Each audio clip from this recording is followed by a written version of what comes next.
Hello, welcome to another episode of Wholehearted Healing with Jo. My name is Johanna, or you can call me Jo. We are going to be talking today about how stress affects your gut health. And so I wanted to first preface this podcast episode by stating that this isn't going to be like a super sciencey podcast episode. For those of you who kind of know me or who kind of like follow me, I like science and I follow those things, but I don't feel like it's always a practical way for people to kind of absorb the information and kind of understand why they need to make changes. So this is going to be a little bit of like what I see in my practice, as well as ways that you can manage your stress. Like I'll kind of give some ideas of things that you can do to help kind of, again, manage stress that can improve your gut health and that sort of thing. But with regards to the episode, it's going to be more of kind of my clinical experience, as well as, stories of my own life, as well as like what I've seen in my client's life. And I see this a lot in women, but we're going to get into that. So first I want to start with some housekeeping things. So with that, I have a membership that I have opened up, which is called the Soulful Circle. It is $11 a month, and I love tarot and oracle, and I actually read tarot and oracle if you see me on YouTube, where I give kind of more general guidance and help support people through their journey. So for some of you, this might not be up your alley, which is totally fine. But if it is something that you're interested, we do weekly readings, monthly readings, and then as well kind of readings throughout the week. And again, it's just meant to be messages that can kind of support you and kind of uplift you, of helping guide you through and navigate your life by you using your intuition while listening to the readings. So I use tarot and oracle for that. So if you're interested in that, the link for that to sign up is down below. Again, it's called the Soulful Circle. And then as well, some of you have heard me talk about this before as well. I have a coaching program, which is called The Mindful Woman. It is a 12-week coaching program where we go through an assessment to see what you're dealing with mentally, physically, emotionally, and even kind of spiritually as well, like where you're at in your life. And we go through an assessment, we assess the physical body, as well as I ask you kind of more reflective questions and things about, just like your life and what you've been going through. And from there, we create a plan for over the 12 weeks, how we can help you basically feel better and feel more connected to your body and get rid of pain, as well as feel like you can kind of go after life again. So it's really about connecting you back into yourself, really reclaiming you and your health, by, doing some of this deeper work. So as much as I give you physical exercises and things that you can do in the sense of like rehab type stuff, it's not the main focus. The main focus is how can we shift the way that we're living? How can we shift our mindset around things in order for us to have a different experience? So that is a 12-week program, and you also gain access to a curriculum that I have created, as well as a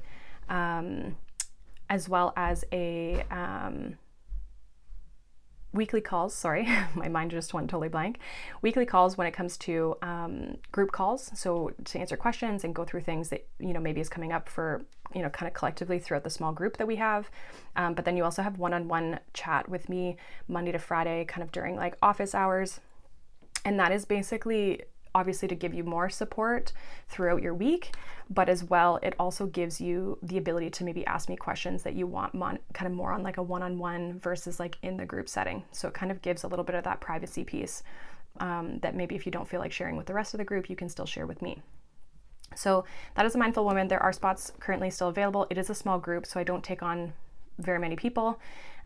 So spots are limited in that sense. So if you're interested in that, you guys can reach out to me on Instagram. You can send me a DM, or you can even, I think I have the application link down below as well. So you can apply if you want to do that too. But if you want to know more about it, you can message me on Instagram. So with that being said, those are mainly the housekeeping things. So yeah, we're going to get into basically stress, how it affects your gut. This could be anxiety as well. For those of you who have kind of been following me and listened to me, like this is something I have been going through in my own personal life of just like dealing with stress and managing stress. I actually have a whole other podcast episode. I think it might be the second or third podcast episode, which is about navigating stress and, regulating your nervous system. So you guys can check that out too. It's a little bit of a longer one. But I wanted to talk about this because I feel like there's a lot of people who struggle with this, and we think we have these like gut issues, and a lot of it can be stemming from our stress. And so obviously there are like gut issues. I'm not just discrediting any of that. But stress can be a huge piece of just like how our gut and how that system, our digestive system, is like functioning in our body. So when it comes to stress, we basically have what's called your autonomic nervous system. And within that, you have your parasympathetic nervous system and you have your sympathetic nervous system. And depending on the state that you primarily operate in, which if you're feeling stress and you're feeling anxiety, you probably most likely experience a lot of sympathetic drive, where you're in the sympathetic system a lot. And you might have a harder time kind of getting into the parasympathetic nervous system, or you're just not in it enough or as often. And it might be something that even in the beginning is very uncomfortable for you to kind of like navigate and work through. So with that, I just want to state, like, neither system is good or bad. We actually just want to be able to go between both. And so the way that our nervous system is supposed to work is that we experience life, right? So we experience a stress, we experience a threat, we experience something exciting or something like thrilling, right? Which is all our sympathetic. It's kind of that heightened, awareness, and it's that go, go, go kind of energy. And so it's very much like our system's like, yeah, let's go do it, right? And so it's this like high alert type of energy. But the problem is that like most people stay in that, right? We live in a Western world where things are so chaotic, things are stressful, of just like how we live life and how we navigate through things, and just like the pace of our life is very fast. And so we don't often create the space for us to slow down. And because of the way our lifestyle is, you do have to create that space in order for you to slow down. And so what should happen is, after you have kind of that sympathetic event, you should then afterwards enter the parasympathetic so that you can rest and recover from that event. And then you go out and you have another event, right? And again, because we are so chronically as a society, for the most part, unless people are very intentional, we're so sympathetic driven as a society that very much, and how we live our life very much prevents us from being able to truly rest and digest. And even like people are like, oh, well, I sleep at night. Yeah, but how good is that quality of sleep, right? Like most people have a very poor quality of sleep, and they think it's normal, right? Because everybody's experiencing it. So stress is a huge piece. And the reason why it influences your gut is because your gut is run, or operates, I should say, your gut operates from the parasympathetic nervous system. So rest and digest is the parasympathetic. And this is because when we are in the sympathetic and we're in that go-go, excited, whatever, all our blood and our oxygen and everything goes to our muscles, right? Because it's perceives things as like a threat and like survival and like thrilling, right? Your body doesn't really know the difference of like what you're really experiencing. That's more of our mind. But our body experiences physiologically the same, no matter if it's a threat or excitement, and that's why kind of like being nervous and being anxious can kind of create the same feeling, even though mentally you're like, no, I'm nervous versus anxious, or excited versus nervous, right? So I'm trying to pick up where I was going here, but the aspect of that has, again, all our blood and our oxygen going to our muscles. So when we are in more of the parasympathetic, we don't need the blood and the oxygen going to our muscles because we're not using them, we're resting. And so what that does is it brings all the blood and the oxygen and everything into our core. And this is why our gut can focus on, healing and repairing and digesting during that time frame. So when you're in a chronic state of stress, or you just find that you're more stressed more often than you are resting, typically what this does is it doesn't allow your gut to, one, function properly, but also restore, repair, and heal. And so because the parasympathetic nervous system,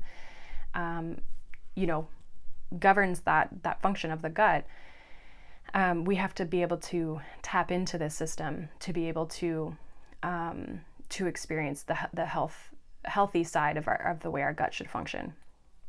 So there's a few ways that you can do this. And usually when I'm kind of working with my clients, I see this a lot actually. Like a lot of people think they've got like gut issues and they're not really even sure why. And then when I usually kind of go through a deeper dive with them or talk to them about, kind of what's going on, we discover that their stress is usually a component. And I would say with women, this is definitely true with what I work with, because we function on a different cycle than men, right? And so a lot of times we're just trying to keep up with society, right? Certain phases of our cycle, we're really good with being able to do that. And other phases, we are not so great at doing that. And so for us, it's really important for us to be intentional about, again, where our energy is going, what we're creating, and how much rest we're giving ourselves, and just grace even, how much grace we're giving ourselves so that when we don't have the energy to push through. So sorry if you're hearing any noise, my dogs are dropping bones on the floor. So with regards to that piece, we do have to do a bit of, if I were you in this situation, like doing a bit of self-reflection, be like, do I get gut issues when I'm stressed or when I'm anxious or nervous? Do I feel things in my gut a lot, right? And it can kind of sometimes be like those butterflies or that gut instinct, or like, you know what I mean? Like we talk about that a lot, but we don't realize that what's happening in that moment is that there's stress, there's a signal, there's something that's happening that makes us feel uncomfortable. And that's why we're kind of getting that sensation. So the more we can kind of realize like, okay, when I'm stressed, what's coming up? Do I have gut issues? Do I notice that like when I'm more stressed, I have, it's harder for me to digest things. I don't maybe feel like comfortable eating. Maybe I get bloating, or I get, gassy, or my bowel movements are not as great. Like what are the things that maybe pops up for me? And in general, if you don't notice those things, can you just correlate the fact that like, yes, I'm stressed and my gut is a mess, right?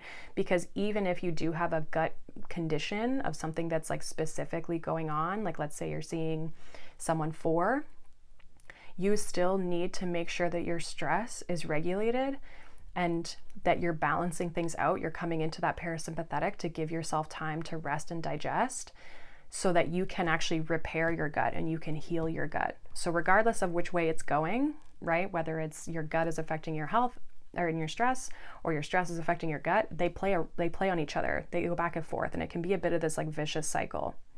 But the one thing we can control is obviously what we're consuming food-wise, but also how we're dealing with our stress and recognizing our patterns in that, and being able to give ourselves what we need. So something that, I kind of sit and reflect with clients on, and again, gut health, or gut issues gut symptoms can be very much related to, again, stress in that sense, but there's also like, do you hold a lot of tension in your body? Do you have a hard time sleeping, whether it's falling asleep or waking up at night? Do you feel like you need to function off of like caffeine all the time? Or like, you know what I mean? Like there's like little things. Do you feel absolutely exhausted? Do you have like no tolerance and you're very reactive emotionally, right? All of these things can indicate that we are more stressed, right? Or we're experiencing stress somehow in our life. But we have to be aware of what's causing the stress, right? So things that you can implement that would be really helpful for not only your stress, but also your gut health is, one, anything that like is promoting relaxation and rest in that way. Some people are really good, and I think I mentioned this actually. I'm getting a weird kind of like flashback, but I'm pretty sure I mentioned this in that nervous system podcast episode that I mentioned earlier. But some people are really good at sitting still and being quiet, and other people are not, basically. So with that, pick and choose your hobbies or the things that you do for your, self-care in that sense, wisely, and ones that just like support you and that you actually want to do, right? Because if you actually want to do them and they feel good to you, you're more inclined to do them more consistently.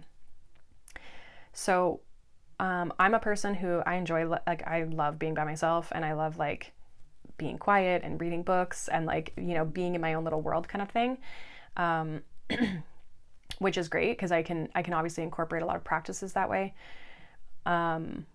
But then, I look at like someone like my mom, for example, like can't really do that. She struggles with that. So she might need something that's more active and more, movement based, right? So things you can do. One, you can obviously, again, sit quiet, sit still. You can meditate. You can even just get out in nature and not like just sit there and just like not be on your phone, right? Like not be able to, just not be on your phone, not be looking at anything, not be consuming a podcast, not be reading, right? Like you can literally just sit in stillness and observe and just kind of sit there. You can also, again, meditation, breath work is really great. Breath work's really good too. Like if you're somebody who struggles with your, sitting in like a meditation, breath work can be a good like kind of active thing to do as much as you might be lying there. Breathwork does make you like focus on what you're listening to and be like, okay, I gotta inhale, I gotta exhale, I gotta inhale, I gotta exhale, and like following patterns. So a guided breathwork session might be really good for you because it keeps you kind of engaged. So again, discerning what types of breathworks is good for you and supportive for you. You can also do gentle movements. So any sort of like walking, which on a beautiful sunny day would be absolutely awesome for your nervous system, just even getting the sun. But also just gentle movement in the sense of like stretching or yoga or dancing, like just moving your body in any sort of way that feels like good for you. You can also do specifically vagus nerve exercises. And so a really simple one that I've been doing lately, and I do actually notice it makes my gut feel better when I'm feeling like I got some gut symptoms happening. Basically what you do is you put your fingers in your ears, so in your ear hole, and you essentially, like if you're sitting, you push down towards your shoulders and you just kind of hold out and you hang, like you hold that pressure downward until you either experience a yawn, a sigh, or you might even swallow. Those are all signs that it's resetting or releasing and helping the vagus nerve. And the vagus nerve is important because the vagus nerve is 75% of your parasympathetic nervous system, and it supplies the gut. So when we're looking at our organs and we're looking at our gut health, we want them to be getting the proper nervous system information. And so we want that parasympathetic again activated. And that's an easy way that you can do it. Any sort of massaging your ears, right? This is also why breath work is very supportive for people. And if you've ever done breath work, it makes your gut and your abdomen, your belly feel a lot lighter and not so heavy and maybe tense. So breath work also activates that vagus nerve pathway. And your vagus nerve, just for a fun fact, actually goes from your head, like your cranium inside, and your brain. It's actually a cranial nerve, but it runs down. You have two, and it runs down the sides, like comes out kind of by your ears, the back behind your ears, and runs down your neck. And then it goes through your rib cage between your lungs and your heart on both sides. And then it goes through the diaphragm, and then it enters into the abdomen, which is where it supplies all the organs. So from a visual perspective, you can kind of imagine where that is, which is why the breath work works so well, because there's that rib cage placement of just like anatomically where it is. So basically from that sense, that is all of it in a nutshell. But it's really you can obviously incorporate these tools and these little practices, but the biggest thing that's going to help your stress is reflecting and realizing, what situation in my life is causing the stress? Do I need to remove that? Like, is it an unhealthy relationship, right? Do I need to set boundaries? Do I need to remove that? Or even, is it a situation that it's out of my control? I don't need to worry about that. And you need to process those things and like kind of work through that, right? And how can you support yourself and your system in that way? But by changing our habits, changing our patterns, changing how we live our life is what is ultimately going to be supportive of managing stress. Usually stress is in our life because there's something out of alignment or there's something that's not working for us, and we need to find either a different way to do it or we need to remove it because it's just not supportive for us at all, right? And that takes time. Those things happen over time, but really creating a lifestyle that supports you and finding ways that you can live in the world and be a part of it and be part of the chaos, but also a way that you can remove yourself and have that quiet and downtime. And especially as women, you can look at also as well following your cycle, because there's going to be moments of time when you are more inclined to be active and be participating and be really out in the world, which is going to be a lot of your follicular and your ovulation phase, which is basically the follicular starts kind of after your, depending on the days of when it kind of starts, but you can pay attention to your energy. It kind of starts just after you've basically had your menstrual phase. So after your bleed, you then enter follicular. You obviously have your ovulation phase, which is when you're going to feel really confident, really like want to put yourself out there and dress. You feel like, you dress nice, you feel good, right? And then you'll go into a luteal phase after that, which usually luteal is when we really kind of start to go into like, you want to kind of hibernate, you might get kind of tired. Things are a little bit slower, you're a little bit more reflective, and also your menstrual phase is like that as well. So again, giving yourself maybe a little bit more rest during those phases when you feel you need that. So just being mindful of your cycle in that regard as well. And if you don't have a cycle, you can just over a month or two monitor your ebbs and flows of your energy when you feel that way, right? And you probably will notice a pattern of something that you follow. Unless you're really dysregulated, in that sense, stress could be obviously playing effect on that as well. Same thing if you have an irregular cycle, stress probably plays a big part into that.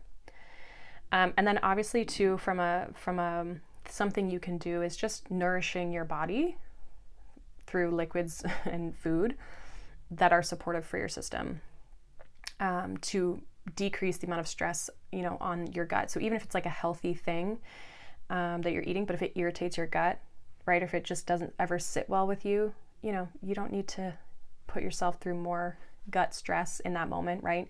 Obviously seek out people if you need some additional support, people who are, naturopaths or nutritionists or whoever you feel you want to, functional medicine, right? Like whatever you feel inclined, traditional Chinese medicine to explore.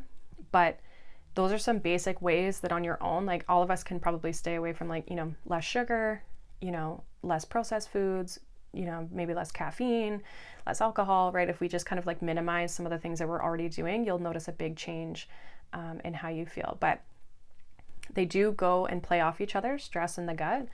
And so needing to have good practices on both ends. But again, if you find that you're chronically stressed and overwhelmed a lot, you'll actually probably realize like your gut health improves with just being able to manage your stress. And I see this with my clients all the time, every week. I've had a lot of gut health people lately. A lot of them, actually most of them, all women, I think at this point. And then it's obviously something I've dealt with as well too. And I very much realize that my gut is related to my stress. Oh, the other thing I wanted to mention too, something to pay attention to, and especially if you deal with a lot of stress and anxiety, try cutting out caffeine and see how you feel.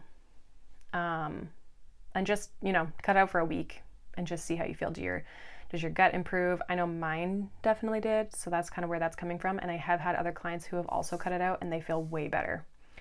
So something to be mindful of. I've actually started just drinking decaf instead of regular caffeine in coffee, like just like the, a regular blend. And that has helped. So it's not so much like the coffee in itself, but it's more of the caffeine. However, if you do cut out the caffeine and the coffee's still not sitting well, it could be the coffee itself that's just not, it can be more acidic. So it could be that's maybe irritating you a bit more. So that's the last little piece that I would say that you can kind of take a look at. Again, it's not medical advice. And if you need more guidance on this, like seek out somebody who obviously nutritionally that's kind of their wheelhouse, right? But yes, so that is pretty much today's episode. I did want to mention for those of you who are local to me, and are kind of in my area up in Ontario here, I am going to be having a fun little event that's coming up, that would be very beneficial for anyone dealing with any of this. So I can't really give too many details now, but it actually will be coming out soon. So keep an eye out for that on my Instagram. If you don't follow me on Instagram, you can. My handle's @johanna.padalino. The link and the handle is also for that in the show notes. Again, you can follow me on YouTube as well. And again, the Soulful membership is open for any sort of tarot and oracle guidance if you're looking for that. The link for that to join, as well as the Mindful Women program, is also open, and so you can reach out to me on Instagram if that's something you want more information on. But I hope you guys have a wonderful day. Thank you so much for spending your time here with me today. Again, if there's any other things that you guys would like to know more about, you can either comment down below if you're listening to this on YouTube, or you can send me a message on Instagram as well if there's other things, topics, things that you're curious on, or just even more in depth what you would like to know. So I hope you guys have a wonderful day. Enjoy the weather, enjoy the long weekend, and I hope you guys have a good one, and I will speak to you in the next podcast. Bye.